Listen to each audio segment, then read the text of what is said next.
Dice Eunice Rendón, experta en migración y seguridad y buena amiga de Mega Noticias. Eunice, ¿cómo estás? Un gusto saludarte.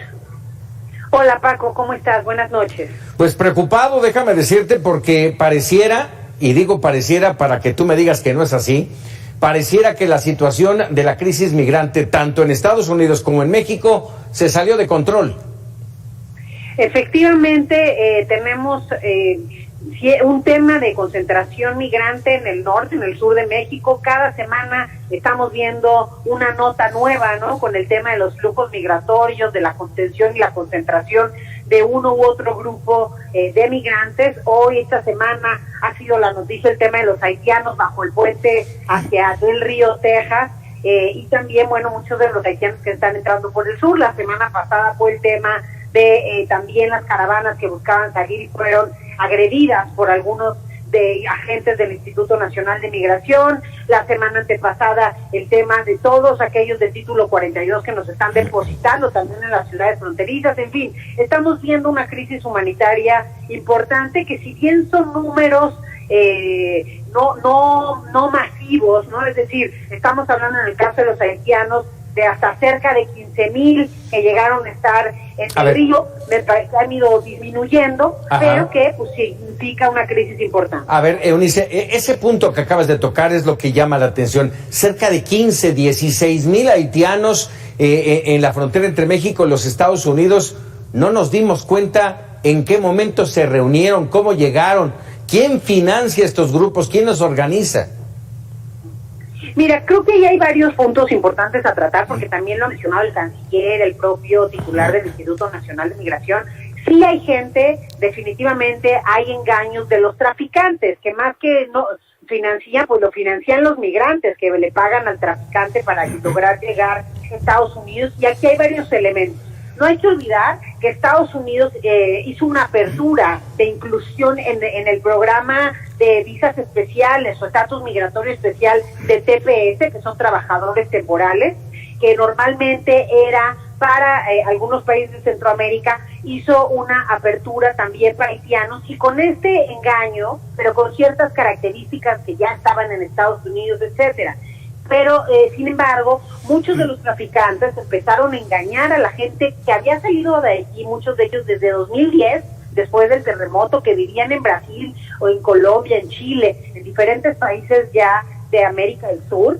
Los engañaron, dijeron que les iban a dejar ingresar fácilmente a Estados Unidos con este estatus migratorio especial TPS. Entonces, ese fue el engaño de muchos, pero aquí el tema es que seguimos hablando de personas, y muchos de estos vienen de nuevo en familia. Y lo que está sucediendo hoy es que tampoco se está haciendo un análisis a cabalidad y profundidad de cada uno de los casos para ver si cumplen o no con los requisitos del refugio. Simplemente estamos diciendo, bueno, como los engañaron y están aquí y no los queremos, pues los vamos a deportar masivamente, tanto México como Estados Unidos. De hecho, de estos 15,000 que llegaron a estar, bueno, ya parece que quedan cerca de 5,000, porque han estado haciendo redadas y han estado deportando de manera masiva de ambos países. El propio Mallorca de Estados Unidos salió, dio esa amenaza y ese anuncio, dijo que iba a desaparecer prácticamente ese problema en unos días, ¿no? Y esto significa subirlos a un avión y regresarlos a Haití, un país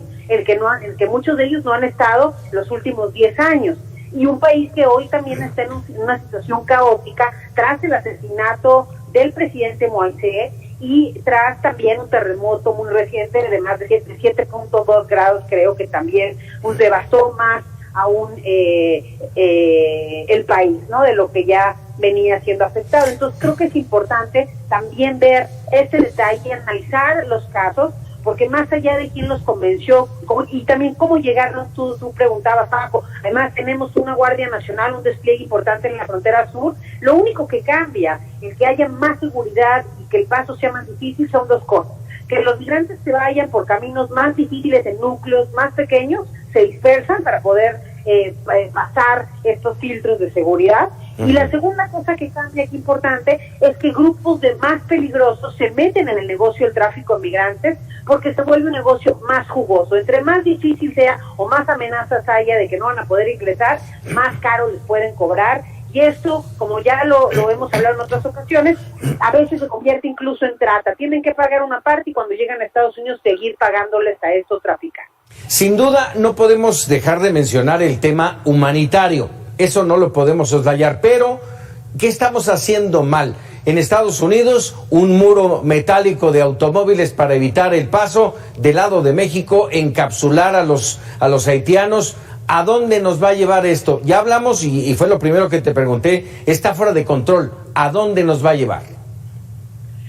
Pues si no ampliamos también la visión y la política, es decir, yo lo que veo es que claramente México está teniendo, y es lo que nos han anunciado incluso, una política en la frontera sur de contención, y así es como la nombró el presidente y los funcionarios mexicanos, y en la frontera norte también estamos haciendo más bien una política de deportación, encapsulación, como tú lo has mencionado, y de regreso masivo de estos migrantes. Y eso me parece que tampoco estamos yendo al fondo del problema, porque tampoco es que se han acabado los flujos. De hecho, los flujos siguen incrementando. Si vemos las cifras de detenciones de la patrulla fronteriza, los 2 últimos meses, tanto agosto como julio y agosto, han cerrado con más de 200,000 personas detenidas por la patrulla fronteriza. Entonces creo que la reflexión tiene que ser más integral. ¿Qué tenemos que hacer con los países de origen, tránsito y destino para poder atender con una cara más humana este tema, para poder diferenciar los que requieren la figura del refugio y poderlo hacer a tiempo, que es otra cosa que no hemos hecho, tanto aquí como en Estados Unidos? Y si Estados Unidos va a presionar a México y a Centroamérica en ser estos muros de contención, pues con qué recursos, bajo qué elementos para poderlo hacer de una manera adecuada, ordenada y segura. Hace falta una estrategia, hace falta recursos sin duda, y esa es parte fundamental, Eunice, y yo agregaría, tenemos miles de haitianos todavía en la frontera norte con Estados Unidos, tenemos ya muchos, no me atreveré a decir miles, pero tenemos muchos haitianos inmigrantes en general ya en la Ciudad de México, y bueno, qué decir de Tapachula en Chiapas, en donde sigue la entrada normal de estas caravanas que llegan. ¿Qué vamos a hacer con esto? ¿Cómo remediar el asunto? El problema, aunque es de ámbito internacional, el problema lo tenemos en México y no se ve solución.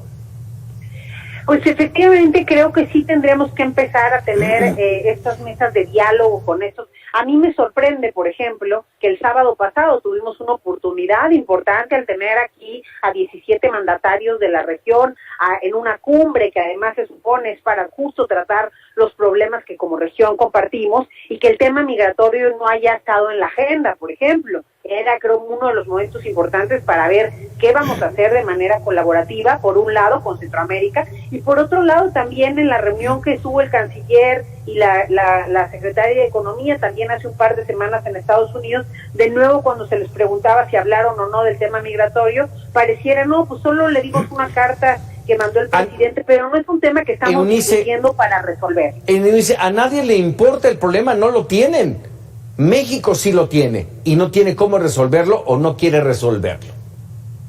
Definitivamente, pero creo que es un problema compartido, porque finalmente son países de origen por un lado unos y por el otro lado Estados Unidos está ejerciendo una presión sobre México para actuar como muro, y eso pues tiene que ser también compartiendo parte de los costos, compartiendo parte de las políticas y acciones que se tienen que llevar a cabo, que no solamente son de mano dura de seguridad y de contención. Tenemos que tener también algunas políticas a la medida que puedan, por ejemplo, a los que estén por ahí, tener algunos empleos temporales que puedan atender algunas cuestiones de salud, hasta psicoemocionales, en fin, de albergues temporales, de lugares de referencia, ahora sí que de identificación de estos casos más graves que sí pudieran estar en un incluso riesgo de perder la vida, en fin, pero creo que estamos aún lejos de ese escenario, y como bien dices, el escenario de mano dura, de contención y de deportación masiva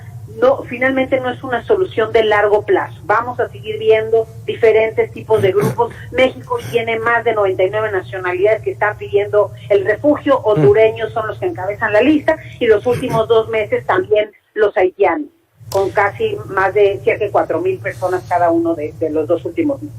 Caray, Eunice, te agradezco como siempre que nos regales unos minutos. Será un tema del que seguiremos hablando en los próximos días. Muchas gracias, hasta luego. Muy buenas noches, Eunice Rendón, experta en temas de migración. Y déjeme decirle, insisto yo, el problema es de México, no tenemos recursos, no tenemos cómo atender a nuestros connacionales, a los mexicanos con problemas de pobreza extrema, de pobreza, sin trabajos, y queremos atender a esta enorme cantidad de migrantes, sí, como una cuestión migratoria, pero sin estrategia, sin apoyos de los países de quienes están expulsando a esos migrantes y sin apoyo de quien no los quiere en su territorio, Estados Unidos. Estamos solos y sin estrategia. En la Ciudad de México ya